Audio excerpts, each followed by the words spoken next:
तो ये कंप्लीट हो चुका है माई सीक्वल।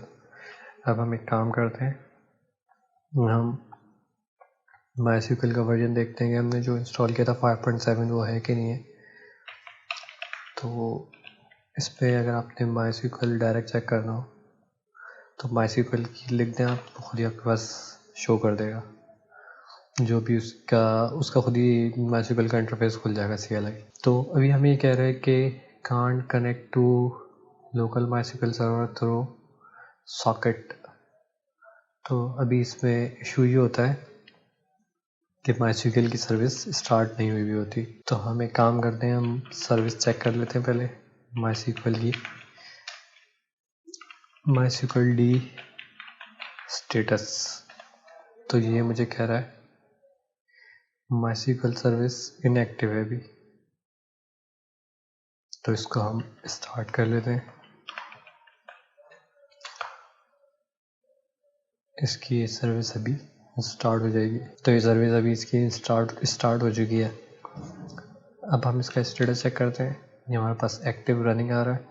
अब हम माई सीक्वल की कमांड लिखते हैं, तो ये मुझे कह रहा है कि आप पासवर्ड के साथ यूज़ कर सकते हैं। ओके, एक सेकेंड, इसमें रूट -p हम ये बता रहे हैं कि इसको यूज़र मैं रूट से लॉगिन कर रहा हूँ, पासवर्ड -p पासवर्ड, और इसको मैं डायरेक्ट एंटर कर रहा हूँ। तो ये मुझे पासवर्ड नहीं दे रहा, मुझे पासवर्ड के लिए इसकी यहाँ से निकालना पड़ेगा।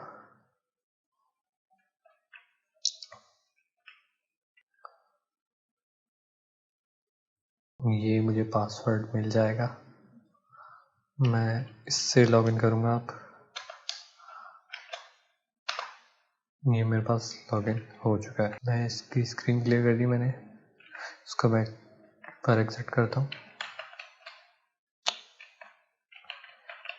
हाँ, क्लियर स्क्रीन। मैंने पासवर्ड जो इसका निकाला था वो इस कमांड से निकाला था। वो ये कह रहा है कि ग्रैब करो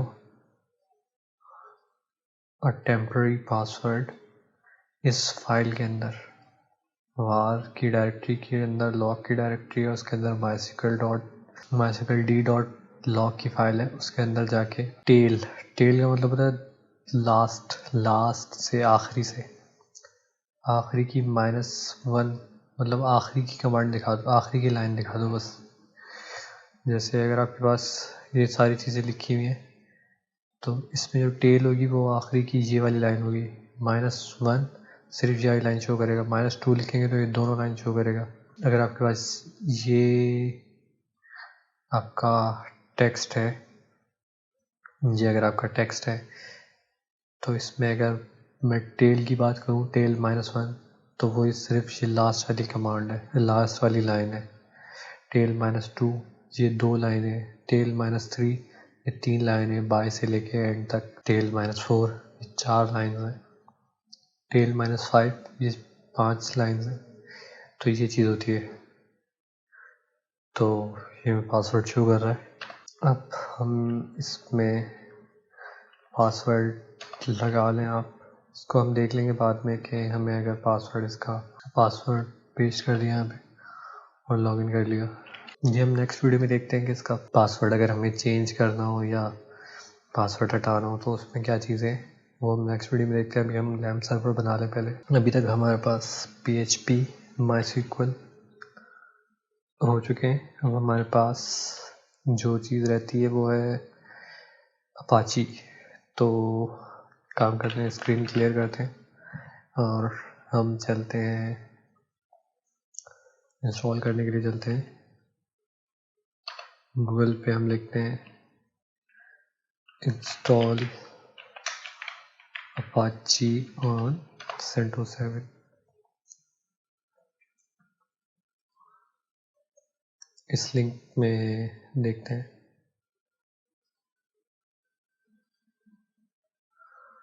हमसे कह रहा है कि अपाची इंस्टॉल करने के लिए अपडेट अपडेट अपाची अगर इंस्टॉल होगा तो अपडेट होगा, यम अपडेट ऑफ HTTPD। तो हम एक काम करते हैं, हम डायरेक्ट इंस्टॉल करते हैं। सूडो सूडो ये होता है कि अगर आप नॉन रूट यूज़र है ना, जैसे अभी हम तो रूट से लॉगिन करते हैं, जब भी मैं इसको लॉगिन करता हूँ, जब भी न्यू सेशन खोलता हूँ यहाँ पे पट्टी पे 192.168.0.105 पोर्ट 22 इस पर जब भी खोलता हूँ मैं तो रूट से लॉगिन करता हूँ। रूट से लॉगिन करके पासवर्ड। लेकिन अगर आप नॉन रूट यूज़र हैं, जैसे अगर मैं इसको एडमिन का हमने एक यूज़र बनाया था, उससे अगर मैं इसको लॉगिन करूं, सेम आईपी एडमिन का हमने एक यूज़र बनाया था, इसको मैं अगर एडमिन से लॉगिन करूं तो अब ये मेरे पास आप देख सकते हैं कि यहाँ पे मुझे यूज़र दिखा रहा है एडमिन, यहाँ पे दिखा रहा है रूट।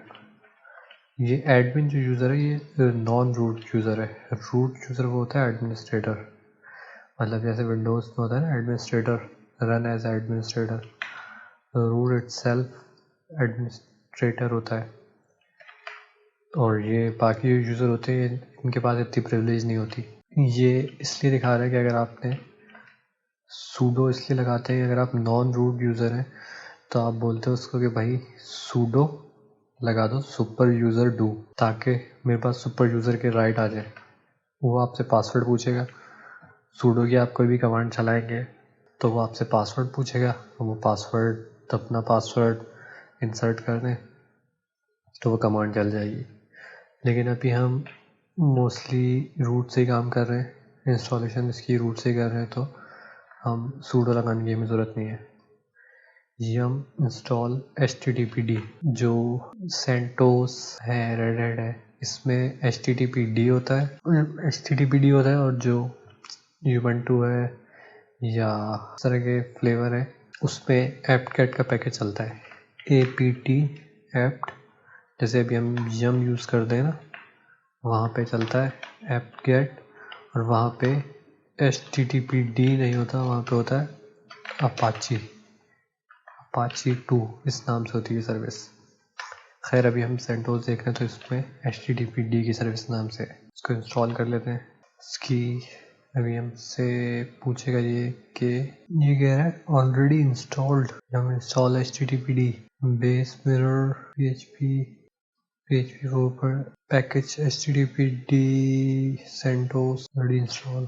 एक सेकंड हम इसको देख लेते हैं फिर httpd -v करके, तो ये इंस्टॉल हो चुका है। ये ऑलरेडी इंस्टॉल था, ऑलरेडी इंस्टॉल नहीं था, मतलब जब हमने PHP वगैरह इंस्टॉल की तो उसी में कोई पैकेज था, इसका हमने शायद नोट नहीं किया, लेकिन उसने खुद ही इंस्टॉल कर लिया था अपने पास। HTTP कोई डिपेंडेंसी होगी या पैकेज का नाम होगा इतने सारे पैकेजेस में ना। तो अगर आपके पास ये ना हो तो आप सिंपली ये कमांड रन करें और फाइल प्रेस कर दें, आपके पास HTTP चल जाएगा। इसकी सर्विस देख लेते हैं, सर्विस httpd स्टेटस, तो ये मेरे पास अभी इनएक्टिव है। इसको मैं अगर एक्टिव करूं तो ये स्टार्ट हो गया मेरे पास। क्लियर कर देते हैं हम स्क्रीन। अब मुझे जैसे मेरी सर्वर की IP है 192.168.0.105, ये चीज़ मुझे PHP की सर्विस, PHP की नहीं अपाची की सर्विस मुझे देखनी है कि मैं इंस्टॉल हो गई है नहीं हुई। तो मैं अगर अपने ब्राउज़र में जाऊं और ये IP हिट करूं तो मेरे पास पेज आना चाहिए अपाची का, लेकिन वो नहीं आएगा। वो क्यों नहीं आएगा? वो इसलिए नहीं आएगा कि हमारे पास अभी फायरवॉल की सर्विस इनेबल है। फायरवॉल सर्विस स्टेटस हमारे पास फायरवॉल इनेबल हुई है, इसलिए एक पेज मुझे कुछ भी नहीं दिखाएगा। लेकिन अगर मैं इसको स्टॉप कर दूं, फायरवॉल पे हम देखेंगे कि इसको रूल कैसे बनाने हैं फायरवॉल के, फायरवॉल में क्या क्या चीज़ें इंस्टॉल करनी है, या फायरवॉल के अलावा IP टेबल्स क्या होते हैं, फायरवॉल में रीडायरेक्शन, फायरवॉल में किसको ब्लॉक करना है, किसको अलाउ करना है, कौन सा रूल बनाना है, IP टेबल्स में रीडायरेक्शन कैसे होती है, प्री राउटिंग, री राउटिंग, ये सारे रूल्स वगैरह फॉरवर्डिंग के लिए हम देखेंगे। फ़िलहाल अभी हम इसको स्टॉप कर रहे हैं फायरवॉल को, ताकि हमें जो हमारा पेज है वो हमें डायरेक्टली एक्सेस हो जाए। ये स्टॉप हो जाए सर्विस, देन हम इसको रिफ़्रेश करते हैं और पेज ऑटोमेटिक इसकी स्टेटस देंगे, ये स्टॉप हो चुकी है। अब अगर मैं इस पेज को हिट करूँगा तो ये मेरे पास रिज़ल्ट आएगा टेस्ट पेज का। ठीक है, इसमें अगर हम इसकी डायरेक्टरी होती है अपाची की cd var www.html, ये अपाची की डायरेक्टरी होती है। यहाँ पे आपकी सारी चीज़ें होंगी। यहाँ पे भी कुछ भी नहीं है। काम करते हैं, हम इसमें एक पेज बना लेते हैं index.html का, और इसमें लिख देते हैं हेलो टेस्टिंग। अब ये पेज मुझे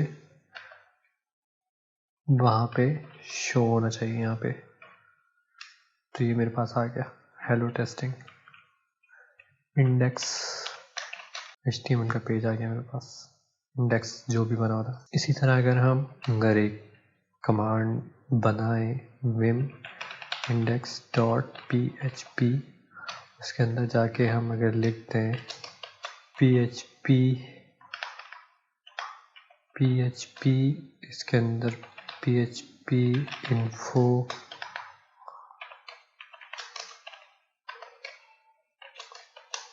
क्लोज टैग कर दें, तो अब ये मुझे PHP की सारी इन्फॉर्मेशन देना शुरू कर देगा।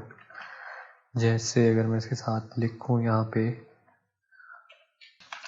index.php, तो ये मेरे पास PHP की वर्जन की सारी इन्फॉर्मेशन दे रहा है, कौन सा इंजन चल रहा है, क्या चीज़ें चल रही है, क्या डेट है, क्या सिस्टम है, क्या है, INI फाइल कहाँ है, डिफरेंट चीज़ें, सारी चीज़ें ले आएगा उठा के। तो PHP को भी हम देखेंगे, PHP में हम क्या उसकी बेसिक्स देख लेंगे PHP की। PHP में लूप्स और बेसिक लेवल की चीज़ें देख लेंगे PHP की हम उसके एक पार्ट में। देन हम लैम्प सर्वर तो हमारा बन गया है, LAMP लैम्प सर्वर हमारा तैयार हो चुका है। इसमें एक चीज़ मैं आपको बताऊं कि अगर आप इसके स्टार्ट में हैश लगाए थे तो ये कमेंट हो जाता है। अब ये कमांड रन नहीं होगी, ये आपके पास रहेगी लेकिन रन नहीं होगी। ठीक है, अब अगर मैं आपको मैं प्रोसेस किल करना सिखा देता हूँ, PSAX, इसमें मुझे बहुत सारे प्रोसेस दिखा रहा है। तो एक काम करते हैं, हम PSAX करके ग्रैब कर लेते हैं -i इग्नोर केस के साथ HTTP की सर्विस को। ये इसके इतने सारे प्रोसेस चला रहा है बैकग्राउंड में। HTTP की सर्विस है, इसके अलावा MySQL की सर्विस है, MySQL की सर्विस चल रही है। इसको अगर हमें किल करना है, जैसे सर्विस MySQL स्टेटस R भी चल रही है, ग्रैब किया हमने, इसकी प्रोसेस आईडी उठाई, किल किया -9 प्रोसेस आईडी लगा दी। अब ये प्रोसेस MySQL का किल हो गया। अभी मेरे पास सर्विस इसकी रनिंग है, लेकिन आई थिंक इससे ऑटोमेटिक स्टार्ट कर लिया सर्विस, इसने ऑटोमेटिक स्टार्ट कर ली, मतलब इसका D1 चल रहा था, जैसी वो सर्विस किल हुई इससे ऑटोमेटिक स्टार्ट कर लिया। अब देखें यहाँ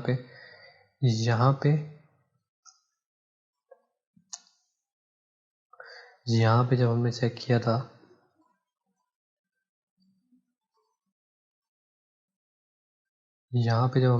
था, तो उसकी प्रोसेस आईडी आई थी 11259, और जब हमने यहाँ पे सर्विस चेक करने के बाद दोबारा हमने ये चेक किया था, तब भी इसकी प्रोसेस आईडी आई थी 11259। लेकिन जब ये किल हो गया, जब हमने इसको किल कर दिया था आईडी को, तो इसने अपने आप को अगेन स्टार्ट किया, लेकिन डिफरेंट प्रोसेस आईडी से।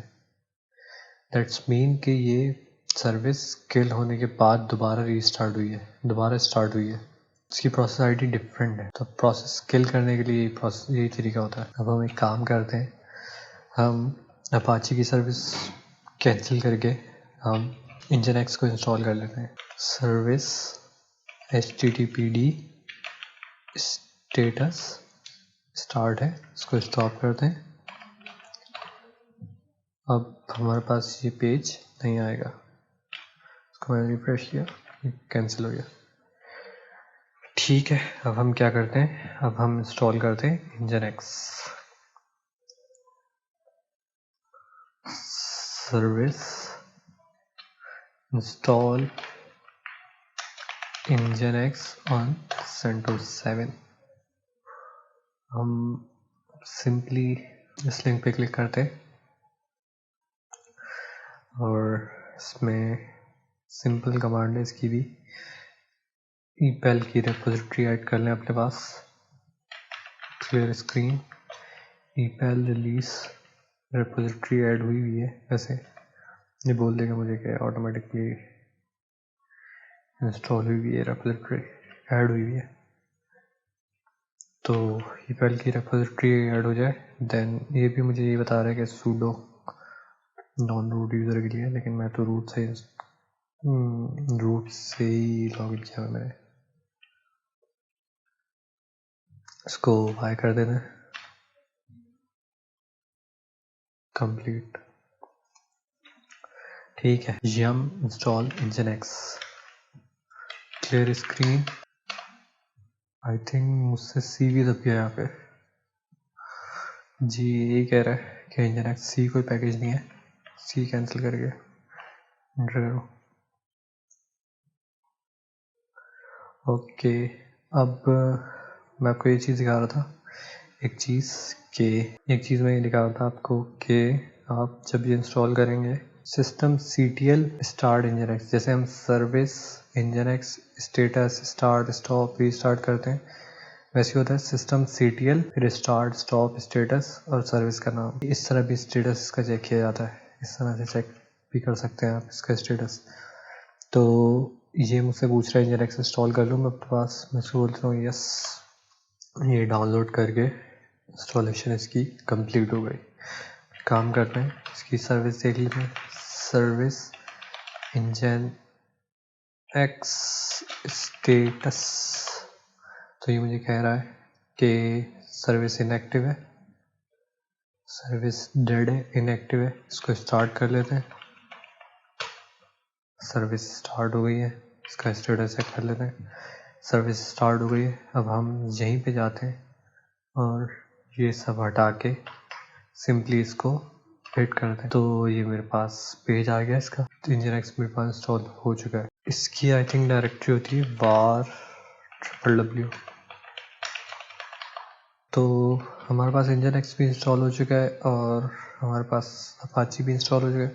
दोनों एक साथ नहीं चल सकती सर्विस इन केस अगर आप पोर्ट सेम रख रहे हैं। nginx की और अपाची की जो डिफ़ॉल्ट पोर्ट होती है वो पोर्ट 80 होती है और जो डिफ़ॉल्ट HTTPS पोर्ट होती है वो 443 होती है। तो अगर आप HTTP को भी चला रहे हैं तो उसकी बाय डिफ़ॉल्ट पोर्ट 80 पे वो रिक्वेस्ट वो हिट करता है, वो यूज़ करता है पोर्ट 80 को, और nginx भी पोर्ट 80 को ही यूज़ करता है। इसी तरह अगर आप HTTPS देखेंगे तो वो भी HTTP की सर्विस S पे चलाएंगे तो वो 443 यूज़ करेगा। मतलब दोनों सर्विस सेम पोर्ट यूज़ करती हैं, तो आप एक ही सर्विस चला सकते हैं या फिर आप उसकी पोर्ट चेंज कर लें। क्या आपका HTTP या अपाची की सर्विस है वो आपकी पोर्ट 81 पे लिसन करे या 8080 पे लिसन करे, चाहे nginx की सर्विस है वो पोर्ट 80 या 8080 पे लिसन करे, तो तभी आपकी सर्विस दोनों सर्विस एक साथ रन हो सकती हैं। वरना आप जो है इसको सिंपली एक चीज़ रन कर लें आपने, जैसे अभी हमने अपाची को स्टॉप किया हुआ है, सर्विस HTTPD स्टेटस, इसको स्टॉप किया हुआ है हमने और nginx को रन किया हुआ है। अगर मैं इसको nginx को स्टॉप कर दूं या फिर मैं आपको एक चीज़ दिखाता हूँ कि nginx को स्टार्ट कर दें और अपाची की जो सर्विस है इसको भी स्टार्ट कर दें, तो ये मुझे कह रहा है एरर दे दिया इसने, failed because control process exerted. ये स्टार्ट नहीं होगी जब तक nginx की सर्विस स्टॉप नहीं होगी। तो nginx की सर्विस स्टॉप करते हैं, पोर्ट 80 फ्री करते हैं, देन HTTP की सर्विस स्टार्ट करते हैं। अब ये स्टार्ट हो गई। अब हम यहाँ पे हिट करते हैं तो मुझे ये वाला पेज आ गया इसका।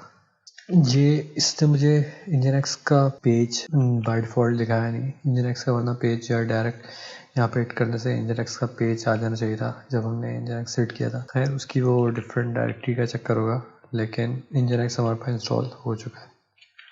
सर्विस nginx स्टेटस, ये हमारे पास बकायदा इंस्टॉल हो चुका है। इसकी डायरेक्टरी वगैरह स्ट्रक्चर इसका आई थिंक सर्विस nginx, यहाँ पे config फाइल,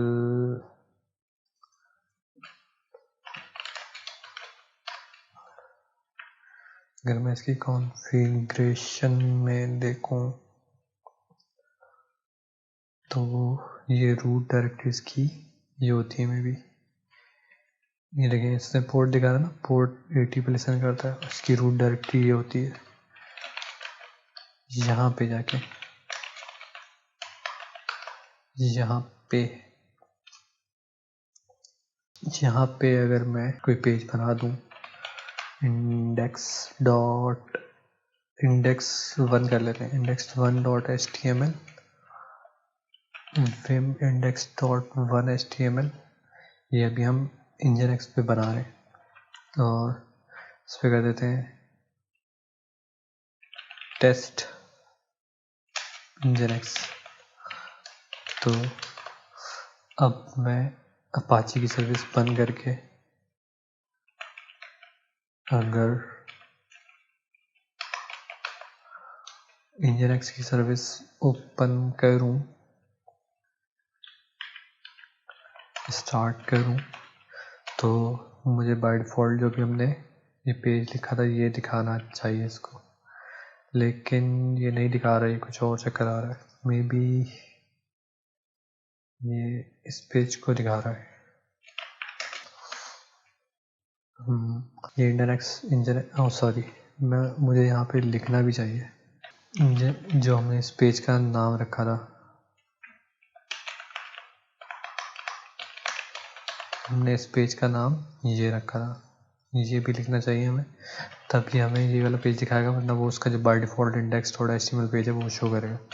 अब ये मेरे पास आ गया टेस्ट nginx, तो हमारे पास nginx भी इंस्टॉल हो चुका है, हमने लैम्प सर्वर भी देख लिया, और लैम्प एंड LEMP लैम्प दोनों सर्वर हमने देख लिए इंस्टॉल करके, दोनों सर्वर बना लिए हमने। अब हम नेक्स्ट वीडियोस में देखेंगे अपाची की थोड़ी बहुत कॉन्फ़िगरेशन, अपाची की कॉन्फ़िगरेशन वगैरह देखेंगे। अब हम देखेंगे कि अपाची की कॉन्फ़िगरेशन वगैरह देखेंगे कि उसमें क्या किस तरह से कॉन्फ़िगरेशन होती है डिफरेंट। फिर उसके बाद MySQL की कॉन्फ़िगरेशन देखेंगे, और एक PHP के बारे में देखेंगे, PHP की कॉन्फ़िगरेशन वगैरह देखेंगे, कॉन्फ़िगरेशन या थोड़ी बहुत कोडिंग वगैरह उसमें करके देखेंगे। तो इस वीडियो में हमने ये देख ली चीज़ें कि लैम्प और लैम्प सर्वर कैसे बनाते हैं।